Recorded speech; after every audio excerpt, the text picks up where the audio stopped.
ابھی آپ کے سامنے عالم ہونے والے طلبا تو 26 ہیں.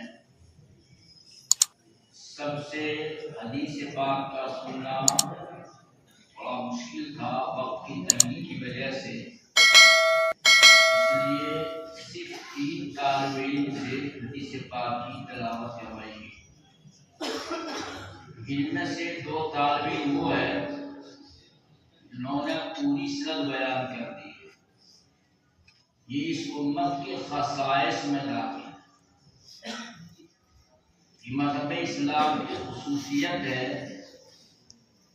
کہ ایک امتی اپنی ہر بات کو، دین کی ہر بات کو، ہر حدیث کو وہ حضرت نبی کریم علیہ السلام تک مسلسل سند کے ساتھ بیان کر سکتا ہے اور درمیان میں کوئی انقطاع نہیں.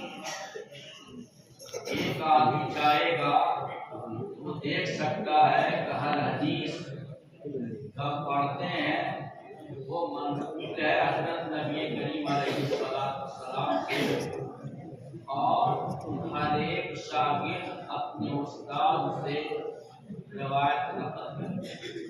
2 طالب علم سے پوری سند پڑھوائی گئی. اس امت کے خصائص میں داخل یہ سامنے کتاب ہے، یہ بخاری شریف. اللہ رب العزت نے اس کتاب کو بہت ساری خصوصیات کے ساتھ متصف فرمایا. اس کے بہت سارے خصوصیات ہیں، اور چونکہ یہ حدیث پاک کا مجموعہ ہے، حضرت امام بخاری رحمۃ اللہ علیہ 6 لاکھ احادیثیات کی. ان 6 لاکھ احادیث میں سے اس مجموعے کا انتخاب فرمایا. اس میں اگر ساری روایت کو اگر چھوڑ دیا جائے، کیونکہ بخاری شریف میں روایت بہت مقرر ہے. حضرت امام بخاری رحمۃ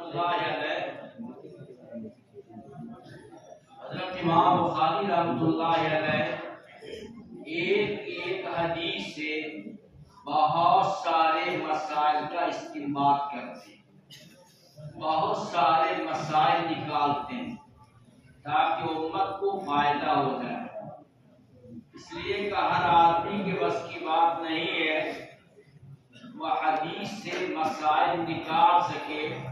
اس لیے حضرت امام بخاری رحمۃ اللہ علیہ ایک حدیث سے کئی مسائل نکالتے ہیں اور الگ الگ عنوان لگاتے ہیں، الگ الگ جگہوں میں ذکر کرتے ہیں. یہ روایت اس میں بہت زیادہ مقرر ہے. اگر تمام مقرر روایت کو جمع کیا جائے، صحابہ اور تابعین کی روایتوں کو لے لیا جائے، اس میں 9082 روایت، اور اگر تمام مقررات کو ختم کر دیا جائے، صرف مسند روایت کو لیا جائے، تقریباً 2500 اس میں روایت موجود. حضرت امام بخاری رحمۃ اللہ علیہ نے 6 لاکھ احادیث میں سے اس کا انتخاب فرمایا، اور حضرت امام بخاری رحمۃ اللہ علیہ نے بڑا اہتمام فرمایا. حضرت امام بخاری رحمۃ اللہ علیہ کو حدیث پاک سے ایک عشق کا درجہ حاصل تھا. خود فرماتے ہیں کل حفظ الحدیث، کل حفظ الحدیث، مجھے حدیث پاک کا شوق میرے دل میں ڈال دیا گیا، اور حدیث کے لینے، اساتذہ سے سیکھنے میں انہوں نے بہت زیادہ جانفشانی سے کام لیا، بہت زیادہ انہوں نے محنت کی ہے، مشقت برداشت کی ہے. حضرت امام بخاری رحمۃ اللہ علیہ کے والد بہت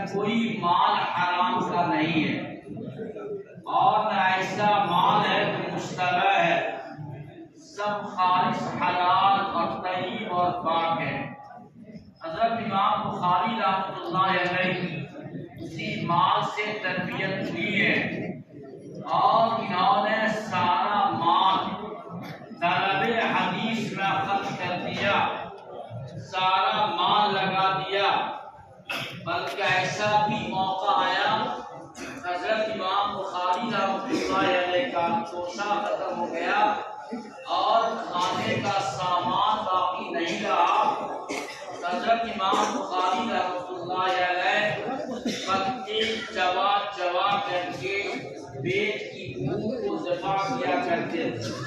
بہت زیادہ جانشانی کی ہے حضرت امام بخاری رحمۃ اللہ علیہ۔ حضرت امام بخاری رحمۃ اللہ علیہ ایک بار بیمار ہوئے اور حکیم کو قارورہ پیشاب ٹیسٹ کے لیے بھیجا گیا۔ حکیم نے کہا ایسے جوگی کا، ایسے پادری کا پیشاب معلوم ہوتا ہے تو سالن نہیں کھاتا۔ ان سے سوال کیا گیا، فرمایا ہاں میں کافی زمانے سے میں سالن استعمال نہیں کرتا۔ حکیم نے کہا کہ اگر آپ سالن استعمال نہیں کریں گے طبیعت زیادہ بگڑ جائے گی، آپ سالن استعمال کیا کیجیے۔ انہوں نے انکار کر دیا کہ میرے پاس وقت نہیں ہے، زیادہ سے زیادہ یہ ہو سکتا ہے میں روٹی کو شکر کے ساتھ استعمال کروں۔ بڑی جانشانی کی ہے، تب یہ جا کر کے مجموعہ تیار ہوا۔ 16 سال کی مدت میں یہ کتاب مکمل ہوئی ہے۔ بعض بزرگوں کا کہنا یہ ہے حضرت امام بخاری رحمۃ اللہ علیہ کو جب حدیث پاک لکھنا ہوتا تھا اس روز روزے سے رہا کرتے تھے اور روزہ خفیہ ہوتا تھا۔ گھر سے کھانا آتا تھا، کھانا کسی غریب کو کھلا دیتے تھے اور خود روزے سے رہا کرتے تھے۔ حضرت امام بخاری رحمۃ اللہ علیہ نے بڑا اہتمام فرمایا، جب حدیث پاک کے لکھنے کے ارادہ فرماتے اور اس مجموعہ میں سے انتخاب کرنا چاہتے تو پہلے غسل کرتے، 2 رکعت نماز استخارہ کی پڑھتے، اس کے بعد اگر ان کو اس کے بارے میں یقین ہو جاتا، دل مطمئن ہو جاتا تو کتاب میں درج فرما دیتے۔ اس طرح سے حضرت امام بخاری رحمۃ اللہ علیہ نے اس کتاب کو مکمل فرمایا۔ یہ کتاب بہت مبارک کتاب ہے، بہت مبارک کتاب ہے۔ جمال الدین مزی جو بڑے محدث ہیں، اپنے چچا اصیل الدین سے نقل کیا ہے کہ میں مختلف ضرورتوں کے لیے، مختلف کاموں کے لیے میں نے اس کتاب کو 120 بار ختم کیا۔ جب کوئی ضرورت پیش آ جاتی میں بخاری شریف مکمل کرتا تھا اور میں دعا کرتا تھا، میری دعا قبول ہو جاتی۔ تو علامہ نے فرمایا کہ بخاری شریف کو اگر پڑھ کر کے اگر دعا کی جائے تو دعا قبول ہو جاتی ہے۔ اسی لیے ہم حضرات یہاں آئے ہوئے ہیں تاکہ بخاری شریف کا آخری حدیث پڑھ تو پڑھی جائے گی، حضرت پڑھائیں گے، اس کے بعد دعا ہوگی، ہم سب دعا پر آمین کہیں گے اور اللہ ہماری دعا کو قبول کرے گا۔ اسی کام کے لیے ہم لوگ جمع ہوئے ہیں، زیادہ لمبی بحث کرنی نہیں ہے۔ یہ کتاب بہت مبارک کتاب ہے اور حضرت امام بخاری رحمۃ اللہ علیہ کو بڑا خاص ذوق بھی تھا عبادت کرنے کا، بڑا شوق تھا عبادت کرنے کا، بڑے انعام کے ساتھ عبادت کیا کرتے تھے۔ حضرت امام بخاری رحمۃ اللہ علیہ ایک مرتبہ کسی باغ میں تشریف لے گئے، یہاں شور و غل نہیں ہوگا، یہاں نماز پڑھیں گے۔ نماز پڑھ رہے تھے کہ ان کے کپڑے میں ایک زہریلا جانور گھس گیا اور بڑھنی سے ہمیں کہتے ہیں وہ گھس گیا اور وہ کاٹتا رہا 17 جگہ پر تک مارا۔ نماز سے فارغ ہوئے، خادم سے کہا ذرا کپڑا اٹھا کر کے دیکھو، دیکھا 17 جگہ پر اس نے ڈنک مارا، نماز کو مکمل کیا، درمیان میں نماز کو نہیں توڑے۔ حضرت امام مالک رحمۃ اللہ علیہ ایک بار حدیث کا درس دیا کر رہے تھے، حدیث کا درس دے رہے تھے۔ حضرت امام مالک رحمۃ اللہ علیہ کا درس بڑا مقبول درس تھا اور موطا امام مالک پڑھاتے تھے اور پڑھا رہے تھے۔ پڑھانے کے درمیان ان کا چہرے کا رنگ بدل جاتا تھا، چہرہ متغیر ہو جاتا تھا اور مسلسل یہی عمل ہوتا رہا، پڑھاتے رہے۔ جب پڑھا کر کے فارغ ہو گئے، اندر گئے تو اپنا کرتا اتارا، دیکھا بچھو تھا، 16 یا 17 جگہ پر بچھو نے ڈنک مارا۔ لیکن حضرت امام مالک رحمۃ اللہ علیہ حدیث کے احترام میں حدیث کو ترک نہیں فرمایا، بلکہ بشاشت کے ساتھ پڑھاتے رہے۔ فرمایا انما سبقت، میں نے صبر کیا ہے، حدیث پاک کی عظمت کی وجہ سے میں نے صبر کیا۔ یہ حدیث پاک بہت مبارک فن ہے، حضرت نبی کریم علیہ السلام کی زبان اطہر سے نکلی ہوئی بات ہے، بہت مبارک ہے۔ جیسا کبھی فرمایا مولانا جمیل احمد صاحب نے، جو آدمی حدیث پڑھتا ہے، جو آدمی حدیث پڑھتا ہے، اس کا شبد رکھتا ہے، گویا حضرت نبی کریم علیہ السلام کے مبارک محفل میں بیٹھا ہوا ہوتا ہے۔ اس لیے حدیث کا پڑھنے والا، پڑھانے والے میں صحابیت کی شان پیدا ہو جاتی ہے۔ صحابی تو نہیں کہہ سکتے ہیں، البتہ صحابیت کی شان پیدا ہو جاتی ہے۔ اہل الحدیث ہم اہل النبی ان لم یصحب نفس انفاس غیر، اہل حدیث ہی واقعتاً اہل نبی ہیں۔ حضرت نبی کریم علیہ السلام کے شاگرد ہیں، اگرچہ انہوں نے حضرت نبی کریم علیہ السلام کی صحبت تو حاصل نہیں کی ہے، لیکن روحانی طور پر صحبت حاصل کی ہے۔ حدیث کا پڑھنے والا، پڑھانے والا اگر خلوص دل کے ساتھ پڑھاتا ہے اور عشق اور محبت کے ساتھ پڑھاتا ہے اور پڑھتا ہے تو سمجھیے وہ حضرت نبی کریم علیہ السلام کے مبارک محفل میں بیٹھا ہوا ہوتا ہے۔ یہ حدیث پاک ہے، بخاری شریف کی روایت ہے۔ زیادہ لمبی بات کرنا نہیں چاہتا، میں حدیث ہی پہ بات کر لیتا ہوں۔ یہ جو حدیث پاک ابھی تلاوت کی گئی ہے، یہ حدیث حضرت امام بخاری رحمۃ اللہ علیہ نے کئی مقام پر ذکر فرمایا ہے، کئی جگہ ذکر کیا ہے۔ حدیث کا خلاصہ بولتے ہیں، اس کے بعد ترجمہ کریں گے۔ ایک واقعہ پیش آیا، حضرت علی کرم اللہ وجہ یمن کے گورنر بنائے گئے۔ حضرت نبی کریم علیہ السلام نے حضرت علی کرم اللہ وجہ کو یمن کا گورنر بنایا، ذمہ دار بنایا۔ حضرت علی کرم اللہ وجہ نے وہاں سے سونا روانہ کیا، ایک چمڑے کے تھیلے میں سونا بھیجا حضرت نبی کریم علیہ السلام کو۔ کام سے نکالا گیا تھا اور پہاڑ سے نکالا گیا تھا، ابھی باقاعدہ صاف نہیں کیا گیا تھا۔ اس کام سے نکالا گیا تھا، سونا بھی ہے، پتھر بھی لگا ہوا ہے، مٹی بھی ہے، پورا کا پورا تھیلا حضرت علی کرم اللہ وجہ نے بھیجا حضرت نبی کریم علیہ السلام کی خدمت میں۔ حضرت نبی کریم علیہ السلام کو دنیا سے کوئی محبت نہیں تھی، آپ کو دنیا سے کوئی تعلق نہیں تھا۔ آپ نے بارہا فرمایا، اگر احد پہاڑ بھی اگر سونا بنا دیا جائے تو مجھے اس سے زیادہ خوشی نہیں ہوگی۔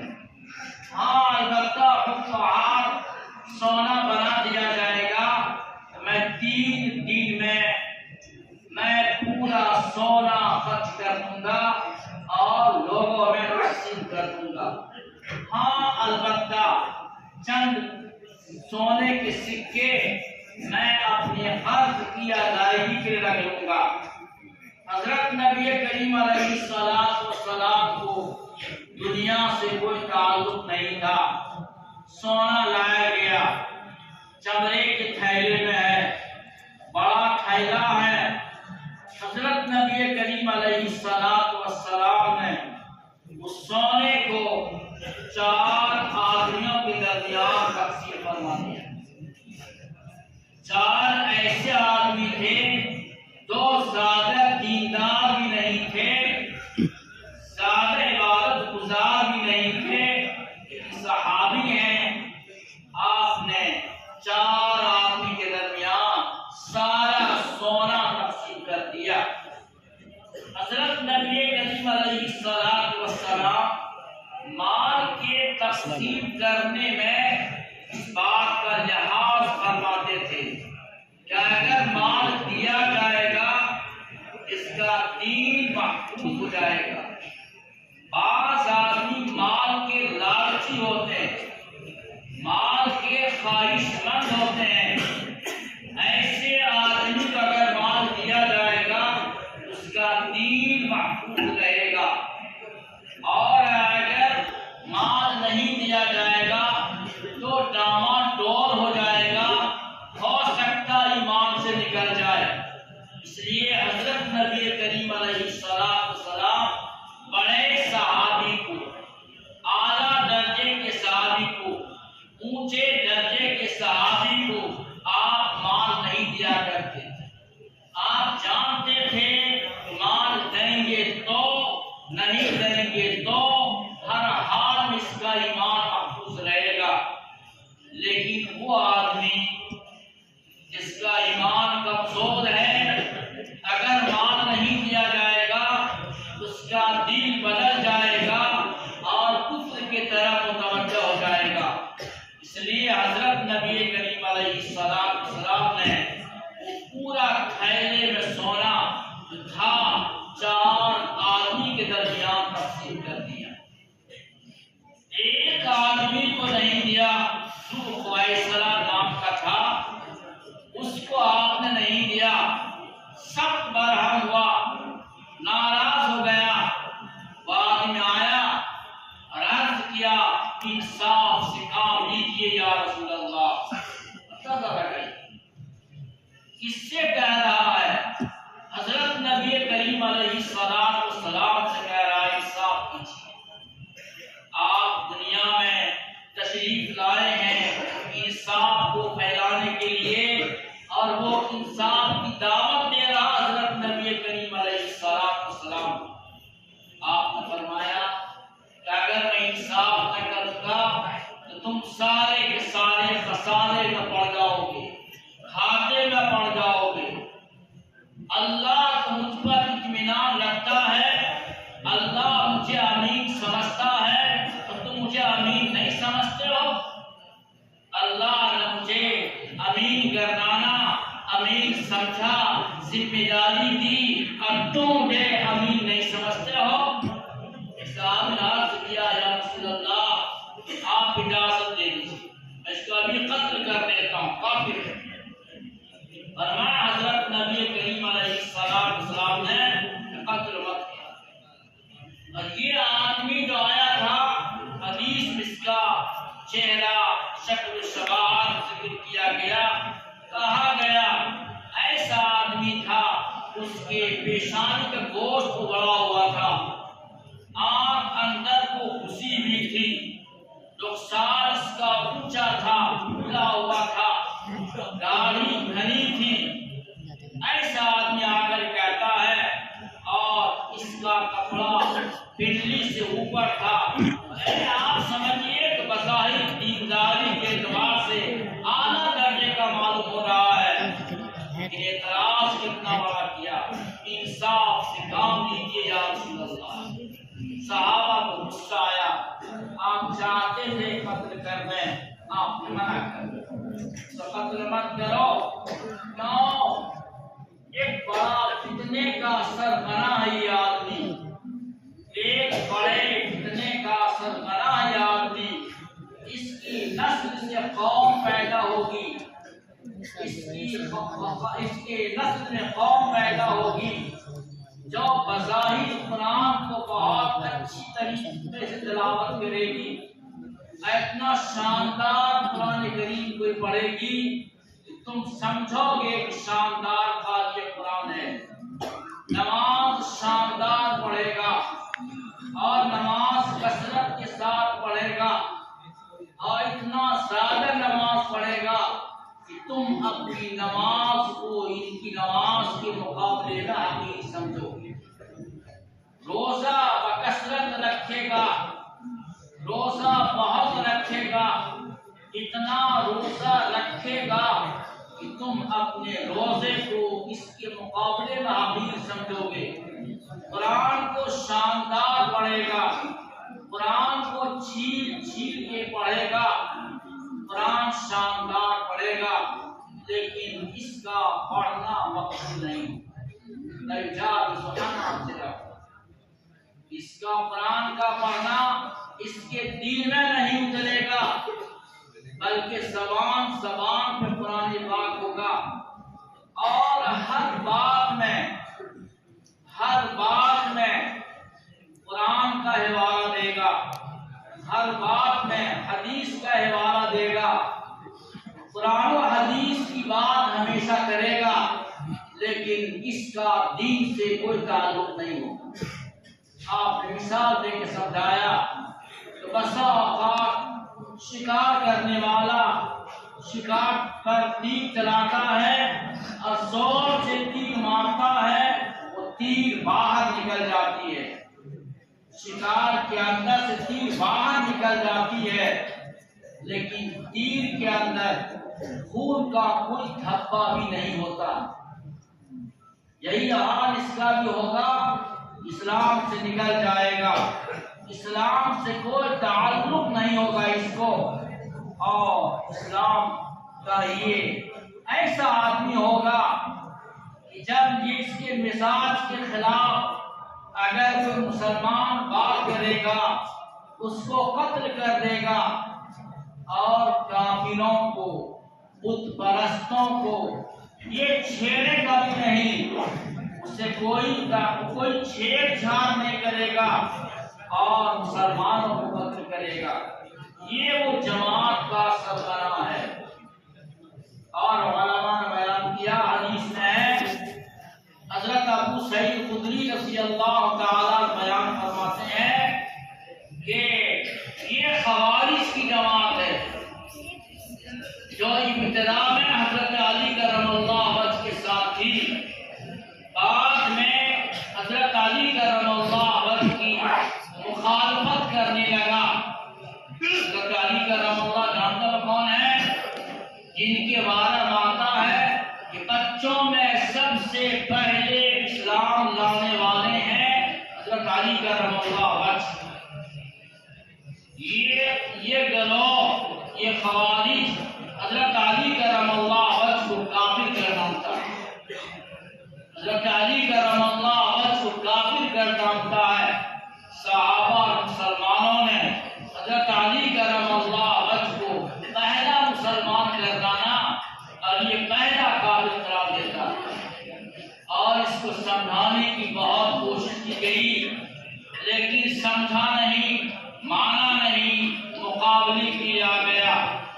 اس حدیث میں اور تذکرہ کیا گیا، اس گروہ کا جو سرغنہ ہے، اور یہ گروہ جب دنیا میں نمودار ہوگی، اس میں ایک آدمی ایسا ہوگا، اس کا ہاتھ ایسا ہوگا جیسے عورت کا پستان ہوتا ہے۔ حضرت علی کرم اللہ وجہ نے ان سے مقابلہ کیا، ان سے جہاد کیا، اور 600 خوارج قتل کیا گیا، 600 قتل کیا گیا، اور وہ آدمی تلاش کیا گیا اس کا ہاتھ عورت کے پستان کی طرح ہوگا، چنانچہ وہ آدمی اس میں دستیاب ہو گیا، مل گیا۔ یہ وہ جماعت ہے، جماعت کا یہاں تذکرہ کیا گیا۔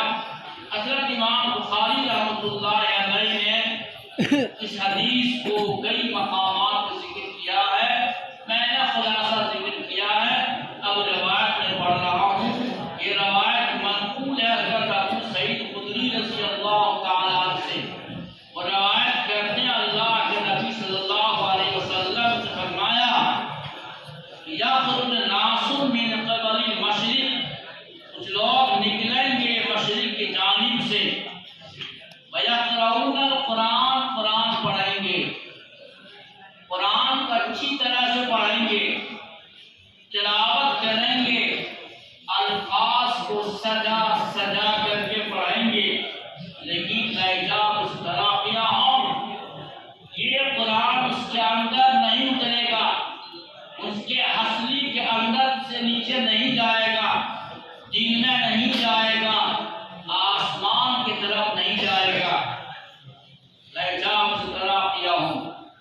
یہ وہ جماعت ہے، یہ قرآن تو بہت پڑھتے ہیں لیکن ہدایت سے دل خالی ہوتا ہے۔ دین سے نکل جائیں گے، دین سے ان کا کوئی تعلق نہیں ہوگا۔ اور آدمی قرآن پڑھتا ہے، اگر قرآن پڑھتا ہے ایسے آدمی سے، علم دین حاصل کرتا ہے ایسے آدمی سے، جو دیندار ہوتا ہے وہ علم اس کے دل میں اترتا ہے۔